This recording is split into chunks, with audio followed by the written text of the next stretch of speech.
Good evening and welcome to you all. Thank you for being here with us. Erev Tov.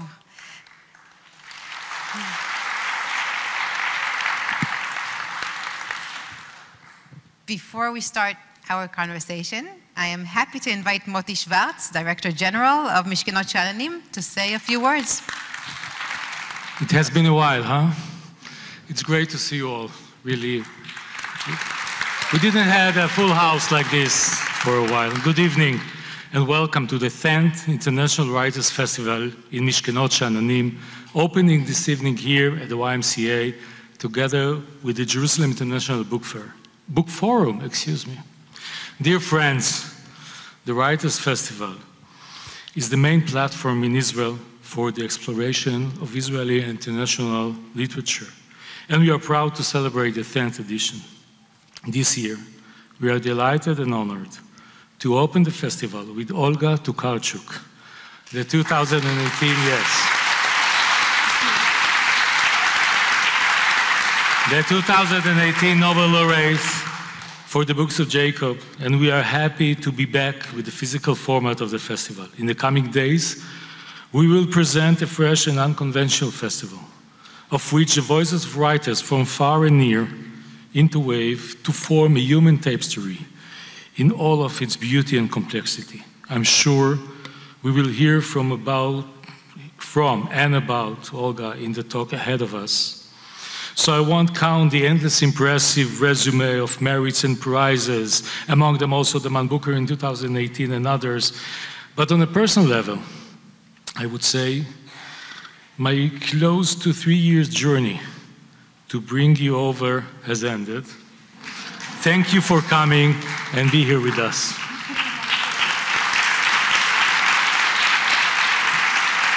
I'm happy to welcome to all our guest writers who joined us in Jerusalem: Olga Tokarczuk, Joshua Cohen, Giovanna Giordano, Hervé Letelier, Christian Kracht, and all their Israeli colleagues and the international participants online. It would be impossible not to say a few words about the spirit of the times, and in fact, we may try to discuss this zeitgeist in the cultural context through our exploration of artist creation, to the thing that makes us transcend once a year to the real added value of life, here and everywhere. We are blessed to be part of this field, despite of all challenges and difficulties. Great literature entails in courage. Sometimes it is visible, and at times it is hidden from view, as though undermining the text. However, eventually, this is how the reader develops awareness and sense of morality. After all, this is the role of good literature, to open our eyes. I want to acknowledge one special person this evening, a legendary Israeli publisher who was the one to come up first with publish the books of Jacob, our dear friend and colleague, Israel Carmel.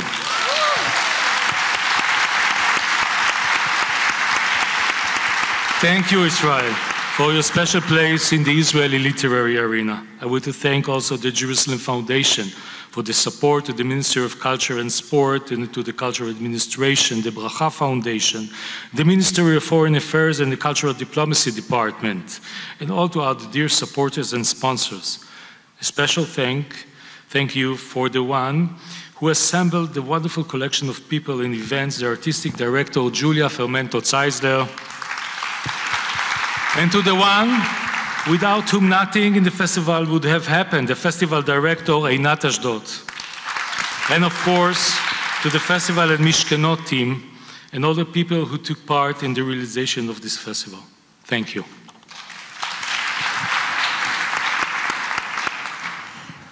Toda Rabba Moti, and it is my great privilege and honor to conduct this conversation this evening with 2018 Literature Nobel Prize laureate, the great author Olga Tokarczuk. Shalom, brucha haba. Shalom, Olga. Shalom. Thank you for the invitation here. It's really a very special day for me today. I was waiting a long time because we planned this visit here in Israel 2 years ago, and coronavirus stopped everything. But for me, it was occasion to write another book during. So, in a way, it's good that there isn't any bad without good within it. As usual. Is it your first time here in Israel? No, this is my third time, and every time is completely different. So I don't know if it is something with Israel that it changes so quickly, or perhaps it's something wrong with me. I always can see a different side of this country. It's such a surprising, it's always something new. And this time I think that I entered from the different gate to this country. We spent a few days in Ein Gedi, and I think that I will say it. This is quite private. Go ahead. Story. Because we decided with my husband, who is sitting here in the first row, that the time is quite dangerous, and we decided to marry after 15 years of being together. So,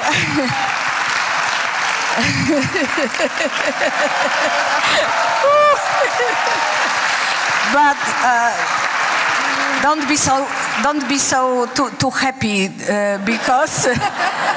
When we went to Ein Gedi, which was a few days of our small, so he lost his rings in the Dead Sea. But I think that during the last days I experienced so many good things. I got this Nobel Prize. I was nominated 3 times to Booker Prize. I got once Booker Prize. I became a grandmother. So many good things that I don't regret this small stupid ring. That this is kind of the gift to the world, to the nature, and we are happy that your ring is somewhere on the bottom of the Dead Sea now. So first of all, Mazal Tov, and we will call you if anyone will find the ring in the Dead Sea. Let's talk about Yaakov Frank. Mm-hmm. Why did you decide to dedicate so many years of research and writing about this person, about this character and his story? I don't know really when, this is not the special moment somewhere, but of course there is such a moment when I found out the words of Lord, which was written in Polish, by followers of Jacob Frank. And that once in the small antiquary book, I found this book, started to read in this small bookstore, and then I felt that this is something which is completely fascinating, and it must be told. For my first thought was just to write an essay about it. How it is possible that nobody knows about it? Because then when I check later, only scholars knew about this figure, but from the Polish audience, for the Polish people, the figure was completely not known. And the story of Jacob Frank at that time seemed to me fascinated, but also so adventurous, like a story of, you know, the story full of such a changing of direction, tricky, crazy, completely special. And then I took the book to my home and started to read about it. And I remember very good at the time in Wikipedia, there was 2 sentences in Polish Wikipedia about Jacob Frank. In English, that was like 2 paragraphs. And then by fascination, by my kind of obsession, because the story of this book is a story of my obsession about this subject. I started to read, that was the first. Then I realized that I don't have any tools to go farther. Then we decided with my husband to go for lessons of Hebrew. It was a very funny situation because we realized that after 2 lessons we are too old to learn this completely complicated, crazy language. And then the very important part of the entire research was traveling. So we decided to make a trip on the steps of Jacob Frank and on the foot of the story. And we traveled, I think, like 3 years. The beginning was in Poland, of course. Then we moved to Ukraine. Then we moved to Turkey, Greece, Moravia, which is in Czech Republic now, and to Offenbach in Germany. You went in his footsteps. Yes, exactly. And it was, then we saw the image of this story, the image which is called Central Europe. The Central Europe, the Eastern Europe, the borderline between Europe and Asia. So that was the most interesting, I think, part of my research. And then, of course, I asked some friends to help me. Paweł Maciejko, who is a great scholar and he is a specialist from this subject, helped me very, yeah, in a very big way. And yeah, that's all. That was the big trip, intellectual, emotional, very private, and also very adventurous. So I devoted to the book like 8-10 years of my life. Wow, almost a decade. And I must say that the body of knowledge is so amazing. Of Polish history, of Jewish literature, of Judaism, Catholicism, etc., that I thought it's not that only there are few authors that could write this book, there are very few, I think, academia researchers that could have written such a book. And I would like to ask you about the obsession. You mentioned it as your obsession. Jacob Frank is a tricky, deceiving character, the way I read him. And following his footsteps, the book itself is deceiving because as a reader, you constantly ask yourself, does he truly fully believe what he preaches? Because there are many different angles and answers to that question during the reading from chapter to chapter. What is your conclusion, and is there a conclusion? To be honest, I never had access to Jacob Frank as a personality, as a character. I haven't been able to empathize with him because, as you said, he was tricky. He was a complicated personality, and I am, from my profession, I am a psychologist, clinical psychologist. So I would even say that he was a kind of psychopath, sociopath. I don't know, complicated personality. And on the beginning, I tried to take his perspective, but then I realized that it is impossible. So then in my story, I decided to, all the time, I perceive him from the different points of view of his disciples, of another person. So when you are reading this book carefully, there is no such a moment that I going into him. Yeah, that's true. It's always by the people surrounding him. Always from outside. And then you can see how he was perceived in a very contrary way. There are some sources which are saying that he was very handsome and very talkative and so on. And then you have another sources when it is said that he was ugly and he didn't speak at all. He just giving funny sounds and so on. So it only shows that he aroused very different attitudes. And I think that it must be true with such a strong personality like him. But in this book, in fact, that was not him who really interested me. That was rather the situation, the historical, political, social situation. That was also the situation who were his followers, who were his lovers, the people who all the time were around him and who support him or who hate him and treated him as a traitor, heresy, chief, or something like this. Mm-hmm. Interesting. So it's 10 years, and at the end, he's a stranger, even to the person that knows him more than anyone else. That is yourself.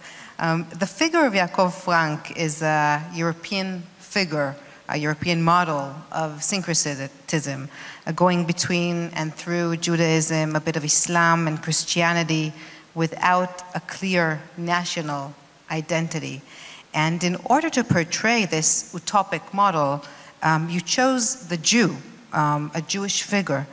Is it because the European Jew, in a way, embodies that idea of unclear borders of identity?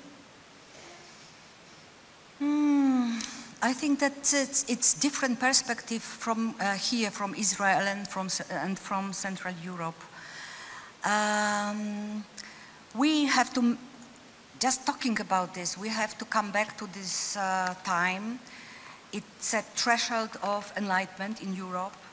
And then at the same time, in France, you have Voltaire and Descartes, and they are writing their encyclopedia, and Enlightenment is building itself. Contrary on the eastern part of Europe, like in Poland and Ukraine, nowadays Ukraine, at the time that was a Polish kingdom, people feel that there is something new in the air, but there is no word for this.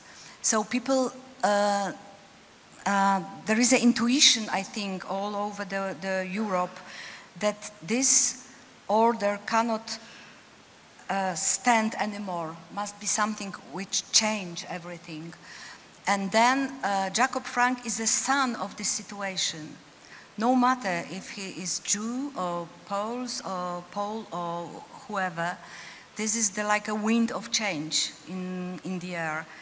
And for me, the most important dimension of this story is this social dimension, because what Jacob Frank did, in fact, he was the leader, the emancipation movement in this part of Europe. Because when we take the special point of view, a special perspective on his story, we can see that from the very poor Jewish merchants, they, after 3 decades, became a group of European aristocrats. So they started their trip somewhere in Podolia, and they went up through the layers of society. And they, in fact, it was revolutionary movement. So that was my first point of view for this story. I'm not a very good, I'm not scientist, I'm not historian, I'm not a philosopher, I'm just writer, and what's interested me most is how the story reflect the energy of the time. So I think from this perspective, you can see how powerful the story is. And of course, it was, I mentioned that this was the social level of this story. But of course, this is also historical dimension. We can have an image of Europe at the time. So this is feudal Europe in the very feudal Polish kingdom, which is not kingdom in fact, but republic. But when you are born as a Jew, you will stay a Jew. When you are born as a peasant in the village, you will stay as a peasant. So this society is very petrified. There is nothing to move. And this is also the time where doesn't exist the clear borders between states. Because, as we know, the idea of national states will come later in 19th century. And actually, I think it's really interesting in the book because we tend not to think about it, that the borders in the 18th century were much broader and fluid and passable than they are in the 21st century because of the nation state. Of course. And also what we call today national identity was very fluent. So it was rather concern in terms of social classes, not in the nations. So the peasant living somewhere near Lviv, they didn't have this contemporary national identity.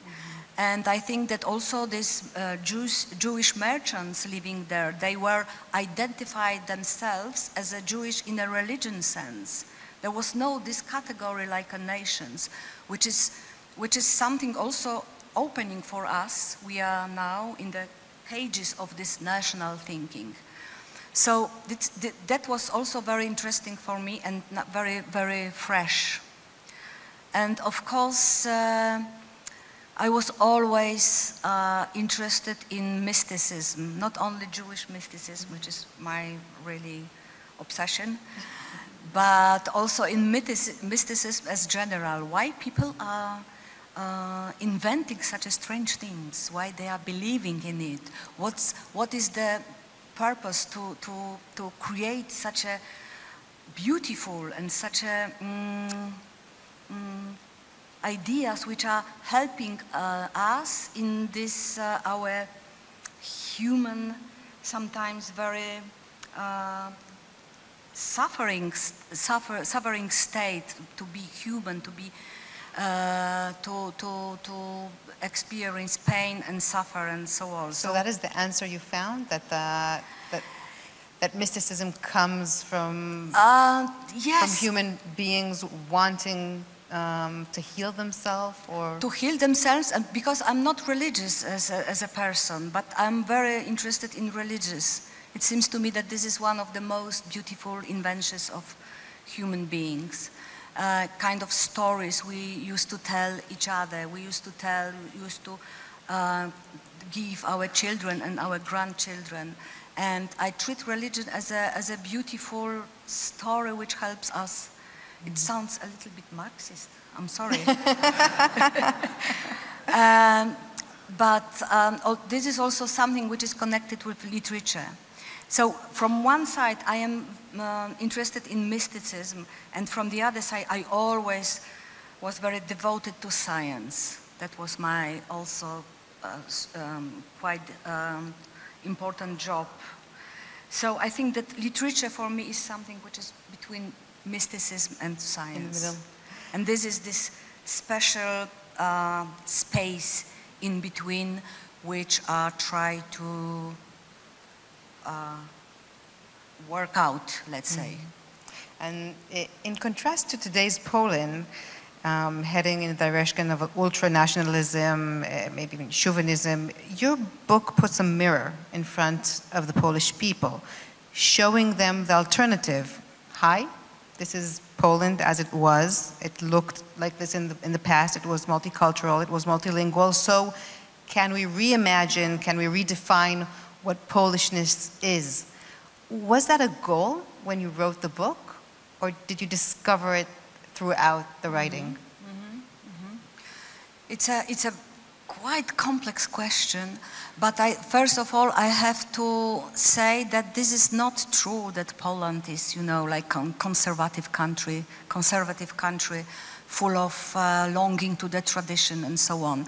Poland is quite contemporary society, and I can prove it. But only 30% of people in Poland voted for this very traditional and conservative government. You have the similar situation in Israel. So it wouldn't be, it is not easy. But I think that I think yes, I would answer yes. I think that in Polish society we're still longing for this multicultural society we had before the Second War, because after the Second War we lost the territories, we lost the minorities, we lost Jews, which was a very painful thing. And when I wasn't aware this as a young woman, because we don't have, at the time when I was in the secondary school, that was not the subject when we studied during the lessons of history. But then, when I becoming more and more self-aware, I noticed that there is a lack in this society. There is something was wrong. It's strange. And then my generation, I think, discovered in the late 80s that Poland could look in a different way. That was also this time when we discovered Jews and the culture, Jewish culture. And we discovered the past as a case of something which was much richer than we are now. Mm-hmm. And I think that people from my generation will agree with me that, and you're right, I wrote this book for those people in Poland. And that I think that was the reason, that is the reason that the book in Poland was very good received, and they sold like, I don't know, even like 100,000, even more copies. And the book was, the book is in the common discussion till now. And in a way, it's the book changed perspective in looking on Polish history in a way. I think that I'm not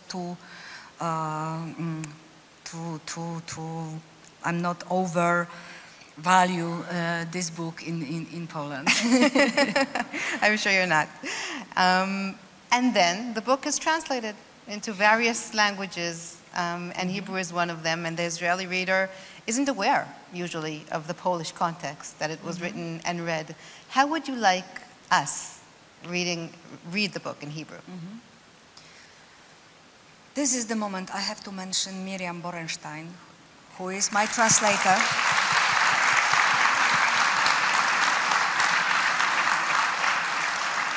Miriam is a genial translator, and she devoted a lot of time and a lot of attention to translate this book. And thank you, Miriam. This is also your book, and you are the special Hebrew author of this book.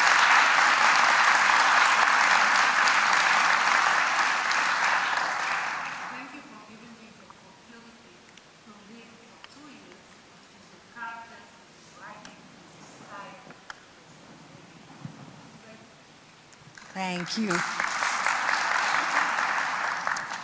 But in fact, I think I'm so happy that I am here in Israel. I was waiting for the moment, really, these 2 years.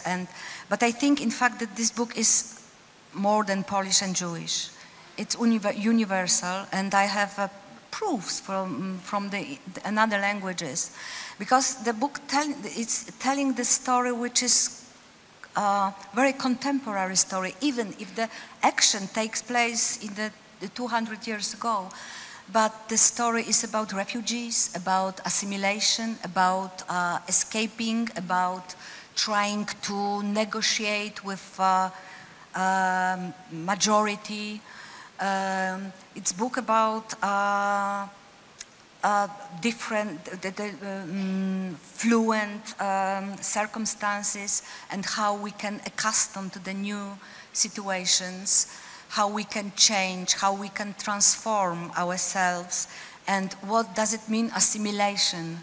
That sometimes people are thinking that assimilation is gaining something. But this is also a story what we have to lose, what we have to left behind us to go into the new chapter of our lives. So I think that this book is read in different languages in this way, in a universal way. Even if it shows the very special moment in history. Because I always was sure that the Polish Jewish history is really very special. There is no such a place all over the world where two cultures were so close to each other and to interchange the words from languages, interchange the customs from cultures, the genes, the blood, also some perspectives. It's not a siren. Aha, okay. So, yes, yeah. Yes, maybe you can talk after the lecture. Toda. It was very significant for me reading the book during the war in Ukraine. Names of cities, of places in the book that previously didn't mean a lot to me are on the news on a daily basis now. And in a horrible way, it brings to life these places to the reader's mind. And I'm really interested to hear from you your thoughts regarding the war and regarding the future of Europe, the way you see it. Mm-hmm. Yeah, I think that what I can say, this is a terrible situation. Nobody of us would believe that such a war can really can happen in real. I told you before that I'm terrible surprised that the war is like the war in a very anachronic way. They still, I don't know, perhaps I'm naive, but I didn't expect that such a thing can happen once again after the Second War. So, in a way, in a naive, childish way, I expected that the war, if it will come once, it will be different war, that it will be something which is going in the internet, or it will be kind of hackers, yeah, acting. But now we can see that this war doesn't different from the still people are killed in a very cruel way. And sometimes I have also feeling that all of us, we are, how to say, that we are watching what's going on in Bucha or now in Mariupol as a reality show. So we cannot, there is no way how to react. We feel so defenseless, the useless, powerless, and it is something immoral in it.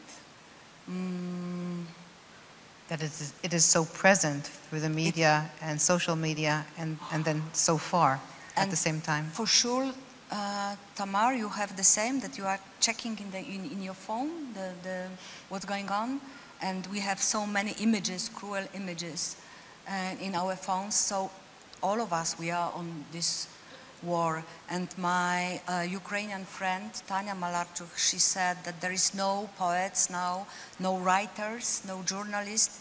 All of us, we are soldiers now, all of us in the, let's say, civilized world. I think that it's a very wise thought. How do you understand the amazing reaction of the Polish people towards Ukraine and Ukrainian refugees? They're really going out of their way to assist, to help, to comfort, and to accommodate physically the refugees. And do you see it in a historical perspective on the background of World War II, or is it just my Jewish projection? I must say that I am surprised because before we had also refugees trying to go into Poland from Belarus, and that was the different attitude to those people who are from the different civil circle or culture circles. But I think that those kind of refugees we have now in Poland are very fragile, the most fragile refugees you can imagine. They are women and children. So it changed perspectives very much. So it's hard to believe, but there are 3 million of them, more than 3 million of these refugees in Poland. And then, which is really amazing, we don't have the refugees camps. So they are all over the private houses, private places.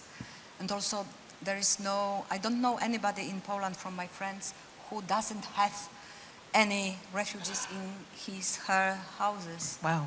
It's really something.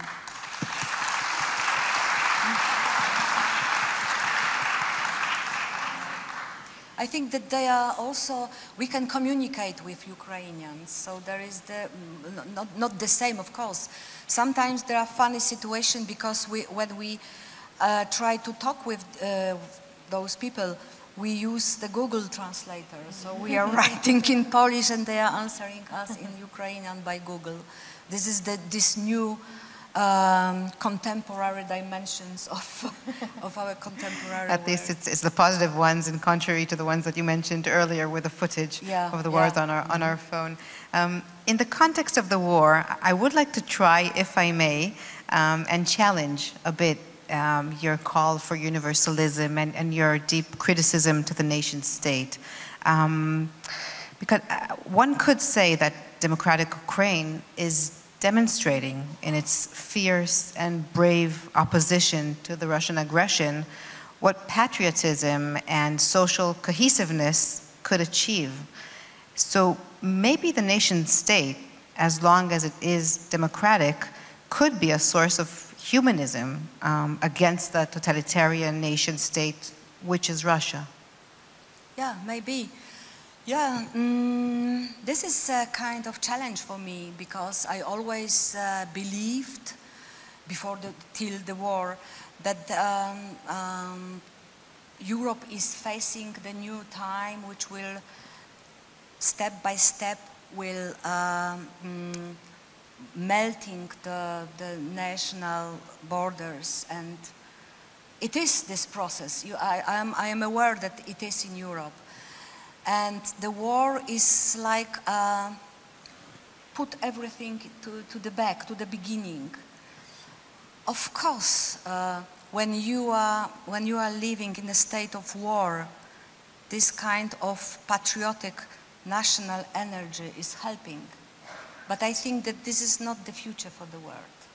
I think that nationalism, and as a Polish, I am very aware of this. Then my country, Poland, and the Central Europe was a witness of such crimes in the name of nations that I cannot believe in it anymore. You understand me. You are in a different position here in Israel. I understand you. I'm not sure that I have the same view. Okay. But I envy you that you can think about such an utopic world. I would like to believe in such one as well. You mentioned borders, and interestingly, both in Sifrei Yaakov and Over the Bones of the Dead, there is an escape to the border areas in order to escape enforcement agencies and the law. What is it about borders that fascinate you as a person and as an author? I think that always borders are appearing in my mind as something which is paradoxical. Perhaps this is the story of my grandmother, who during his life, short life to be honest, was changing her passports 4 times, living in the same place, you know? So this is the story of Central Europe, that the borders are traveling from this one side to the other. So borders for me are something which are not stable. They are just established by somebody who decided that here will be the border of land. And for instance, I don't know, I have that I must tell this story. Do you know the story about Stalin's finger? No. So there is a legend, I think, it's a kind of contemporary mythology, that in Yalta, when Stalin, Roosevelt, and Churchill divided Europe, they put the map on the table and they were drawing the new borders of Europe. And as you know, the Poland was removed from east to the west. And then the story goes that that was a secretary who used a pencil and draws those new lines on the map of Europe. And Stalin put the finger on the map, and the young secretary was very shame guy, and he was not so, how to say, courageous to move his finger out from the, so he just to draw the small, you know, something. And in that way, on the the borders map. were shaped. Not Poland, but this is the place where I live in Poland. This is the place, when you look at the map, we have the Poland and there is Czech Republic, and there is small, like a tail on the map. So this is called Stalin's finger. There is no historical reasons that this part of Europe came after the Second War to Poland. That an entire story, that this piece of land was Czechs. But now it is in Poland, and I live in this country, and I am very proud of it. It's a wonderful story. Thank you. Do you believe literature can make a change in reality? And when I ask about change, not the way that we think about things, the way that we perceive reality, but really change our actions. And I'm asking that because of Over the Bones of the Dead. Do you have a hope that people will read it and become vegetarian or rethink eating animals? You're asking me, but you have Theodor Herzl, who wrote a book. And that's this country, this state exists. Of course, literature can change the world.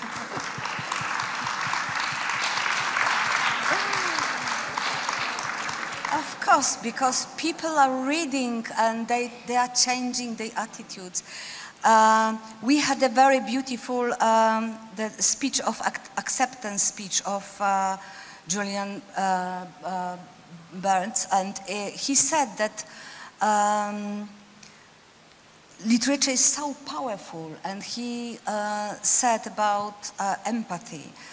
In my opinion, literature is the most powerful, very special, very, how to say, after COVID, after Corona, I have sometimes gaps in my mind, especially in English. Literature is very sophisticated way of communication between people from different languages, different cultures, and it's creating a base we can communicate in a very strong way. So you can imagine that you are living in the world when the people can communicate and can understand another people because they read the novels. And novels are especially the special way of communication. It always, Julian Burns, he talked about Dostoevsky. He is not my favorite author, but I prefer Tolstoy, to be honest. And how it is possible to be Anna Karenina when you are 14 years old? You can change by reading. You can become a different person, live in a different country, taste the completely different tastes. So literature gives us new modes, new dimensions of our existential. So that's very important. And of course, ideas, the new ideas.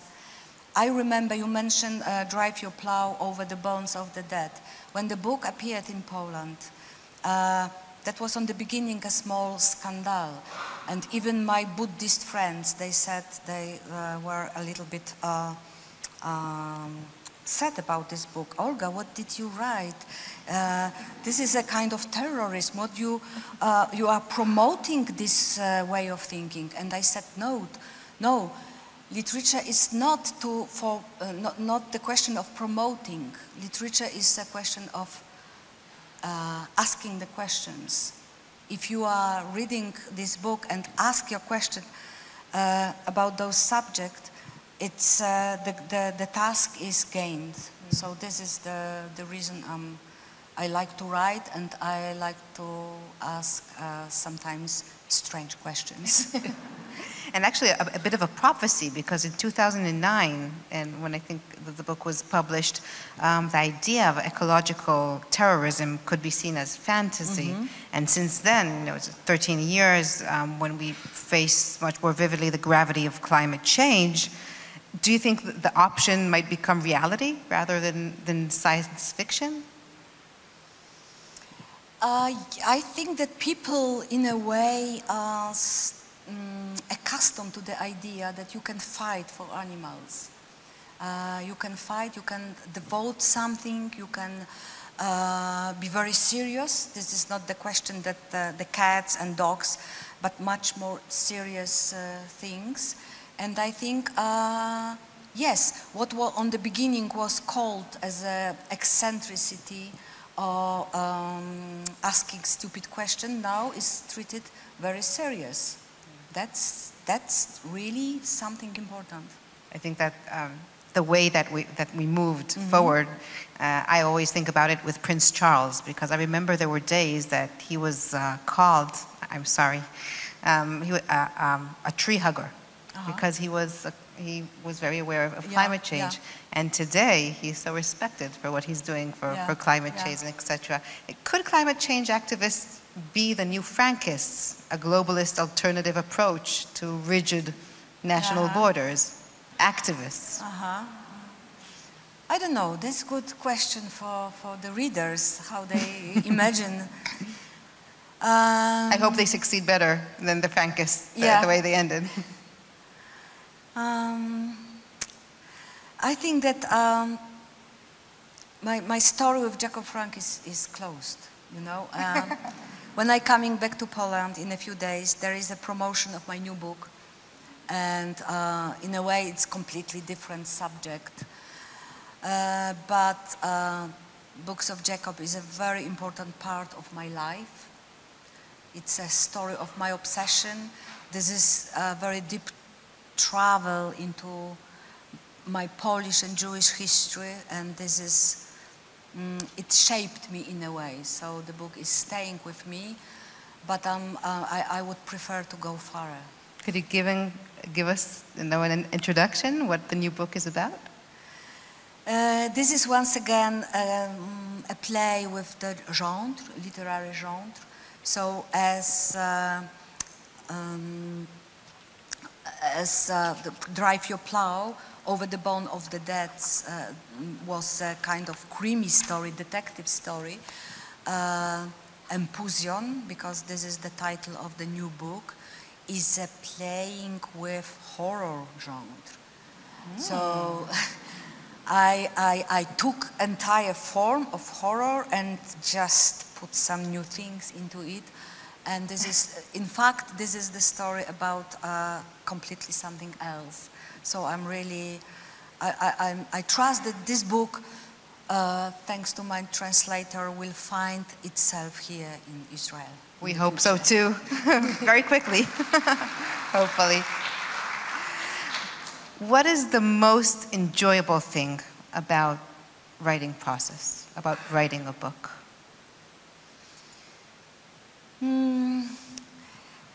As a psychologist, I try to describe entire process because it is also interesting for me as a person, because sometimes I treat this process as a something going outside to me. So it sounds perhaps stupid, but sometimes I feel possessed by the subject, by the characters. They are coming to me and they are demanding from me attention, my life, my time, my physical energy. So this, and of course obsession. This is time I cannot read anything which is not connected with the subject. So can you imagine when I was writing books of Jacob, for 8 years I cannot read any novels not connected with 18th century Jews, Polish history. So it was, you know, I was fed up, but my attention couldn't, you know, act in a different way. And then I invented also such a term like mundus adjuvans, which is in Latin, taken from Latin, which means that the world is helping you to write the story, the book.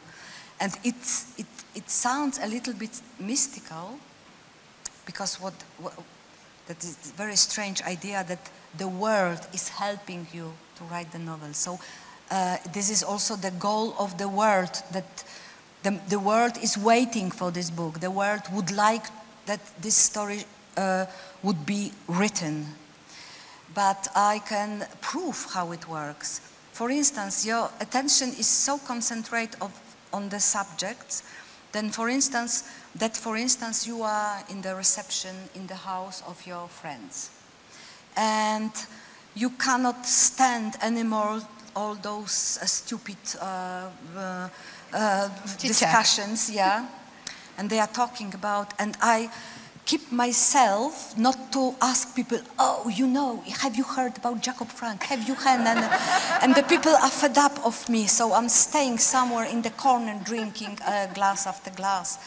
And I was just, there is a shelf with books, and I just, in a very nervous way, taking out the book, and I opening this book, and there is something which I was looking for the last month to the book. And how to explain? How to explain such a situation? So, and for instance, we are going to somewhere, Lithuania, just for holidays. And then we are staying in the house of our friends, and we are talking, and there are some people are inviting for the evening, and one of those people, it appeared that he is a grandson of Kaplinsky, who is the friend of Jacob Frank, and he is telling the story of this family. So it is impossible. It is not. So we had many such situations, and I still don't know.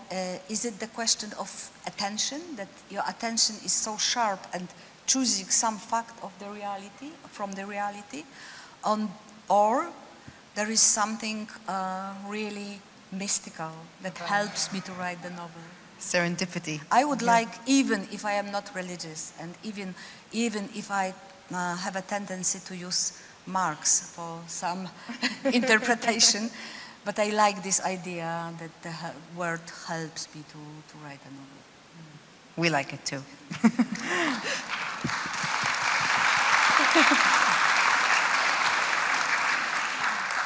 I saw an interview with you in which you explained that sometimes when you build the characters, you see them and you hear them. They speak to you and you can hear them speaking with each other. Can you tell us a bit about the process of building the characters in the books? This is also a kind of mysterious process. I think that the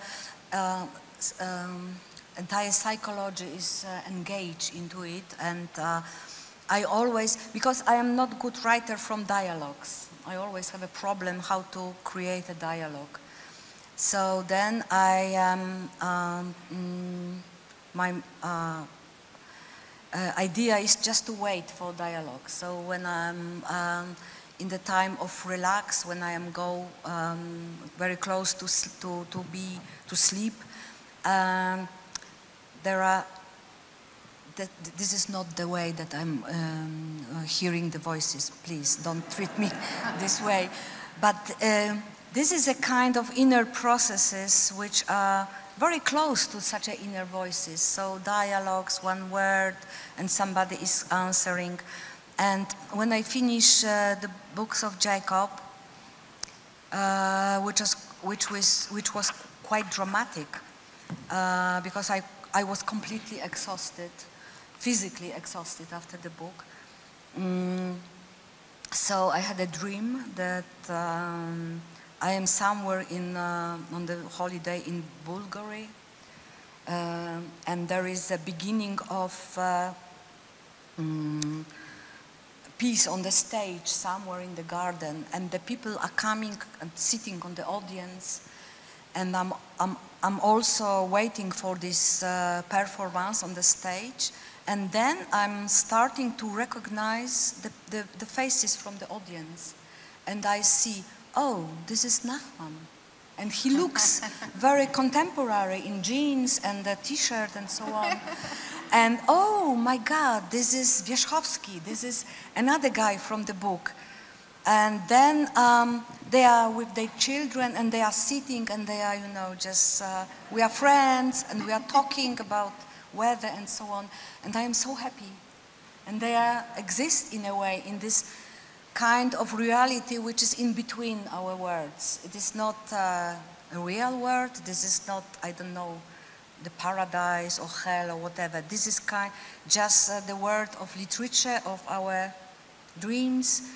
I call this sphere the word of metaxi, which is in Greece, in between, where literature acts. And this dream was just the real closing this book. I woke up happy. That was just the last sign in the book. I woke up happy, and then I was sure that I finished this book. And they enter into the special dimensions, which is somewhere, it is dimensions of literature, and we have a roots, all of us there, and we perhaps will meet with our figures, with our characters from the books. We wrote and we read. In Over the Bones of the Dead, you write that writers are sometimes dangerous.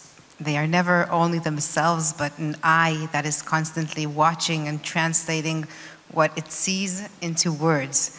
And by that, they are stealing from our reality its most important aspect, which is the part that is undescribed by words.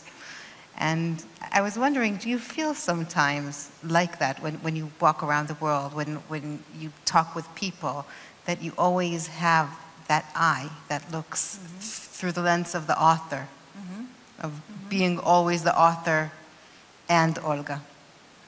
This is a very special state of mind. It is not easy to get this state of mind, but I think that I like to be an alien. So for instance, when I was traveling a lot when I was younger, I like to travel alone, especially in through those countries the language I don't know. And even if you don't understand any alphabet, you don't understand anything, you can see only people and the gestures of the people, just the sound, melody of the language, then you have a great, beautiful distance to the world. And of course, it's a little bit dangerous because you can be lost in a very easy way.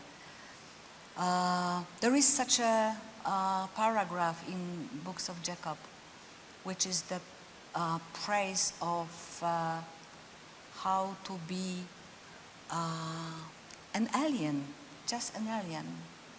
And I think that for writers, this is a very good position, which is not, sometimes is not comfortable, but I used to be in such a state from time to time, and always I used to bring from this state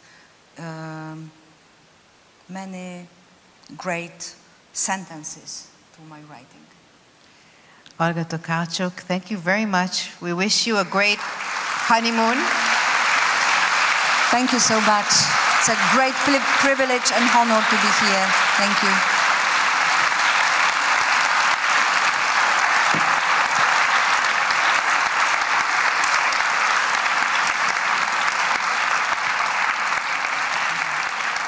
תודה רבה, and תודה רבה לכם. Thank you very much. Have a nice evening.